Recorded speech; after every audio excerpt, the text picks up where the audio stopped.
listening to the Swift Sports Network. Hey guys, Swifty here covering everything Chicago Bears related. I recently asked you guys in a poll what your expectations for this season were. Today I'm going to cover my expectations for this upcoming season. I will also be doing a full roster breakdown soon of every position and going over my projected depth chart going into training camp. I might break it down to an offense and defense and do two separate videos. Look out for those coming soon. So what did you guys think? What are your expectations for this season? It looks like 96% of you believe we will win at least 6 games. And then we are pretty split when it comes to the 5 to 7 win range and the 8+ win range. It is great to see that most of you guys are positive and taking my words to heart. I am actually in between those as well. I think it's a fair expectation is between 6 and 10 wins. The only way I could see us winning less than 5 games with this schedule is if we had serious injuries to key players. I want to point something out real quick that when it comes to Ryan Poles, I believe Ryan Poles is doing things the right way. It doesn't mean that he went all in this season or that he couldn't have done more for this year. I see people getting that confused.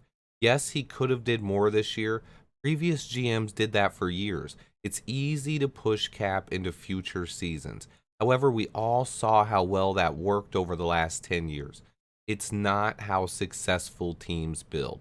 Just because the Jaguars overspent on mediocre talent at wide receiver and offensive line does not mean they are building the right way. The things that Ryan Poles has done this offseason shows to me that he has the right mindset.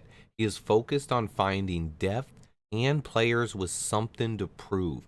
Our team will be hungry. They will have a chip on their shoulder and they will be fun to watch. That is on top of the incredible amount of flexibility we will have moving forward.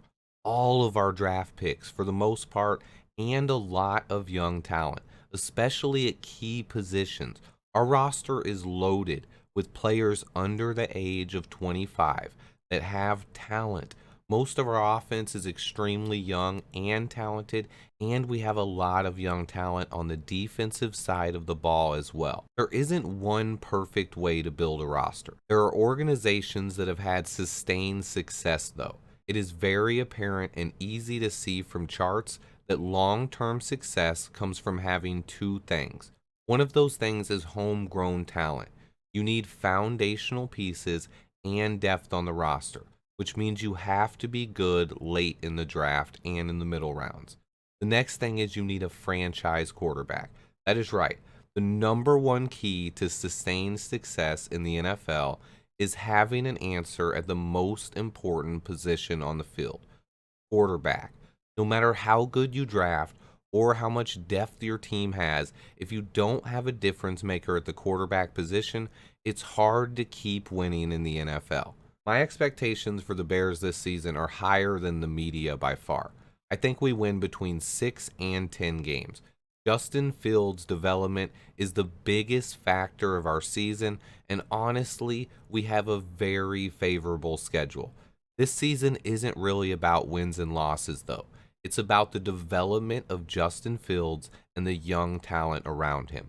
Also, it's about learning new schemes on the offensive and defensive side of the ball and seeing who fits what the coaching staff is looking for.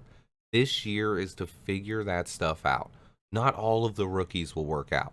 Not all of the free agents will either. There will be a lot of surprises and there will be some injuries as well. So to me, it's not really about putting a number on our expectations for this season. It's about growth. This Bears team has a bright future ahead. We need a couple of things to go our way, and a lot of guys have to prove themselves, both on the roster and on the coaching staff. The arrow is pointing up, though. I believe Justin Fields will show a lot of people this season why I'm so hyped to have him as our franchise quarterback. I expect Justin Fields to take a major step forward this year. I expect us to run the ball a lot and actually establish an identity on offense. And we will use play action, the quarterback's best friend. There will be growing pains, but it'll be fun to watch this offense take shape. On defense, I also believe will be fun to watch. I don't remember us ever having a secondary this talented. The D should fly all over the field and at least be average. I am very excited to see the growth on defense as well. My main point about today's video is do not set your expectations around a win-loss number. This year, enjoy watching our young team grow. Understand that there will be bumps along the way, but you should see flashes right away. The schedule starts out tough, but after the first 2 games of the year, there are plenty of winnable games all season long. I believe with Justin Fields, we can beat anybody on any given Sunday. It's what we have been missing for 30 plus years.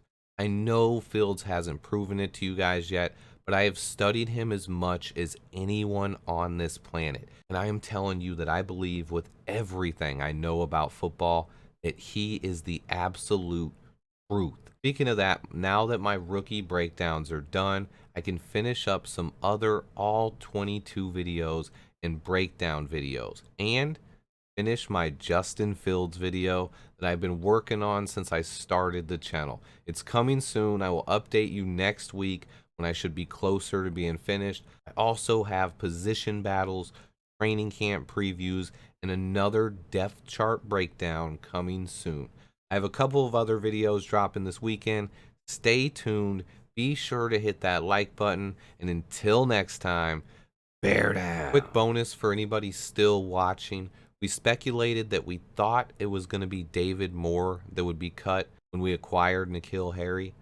That was not true. Long snapper Antonio Ortiz is the guy who got cut from the trade. Roster move is official. I did have high hopes for Antonio Ortiz. I wish him good luck. But it looks like Patrick Scales is going to be our long snapper this season. Yo, hit that like button for me. Make sure you're subbed. And until next time, bear down.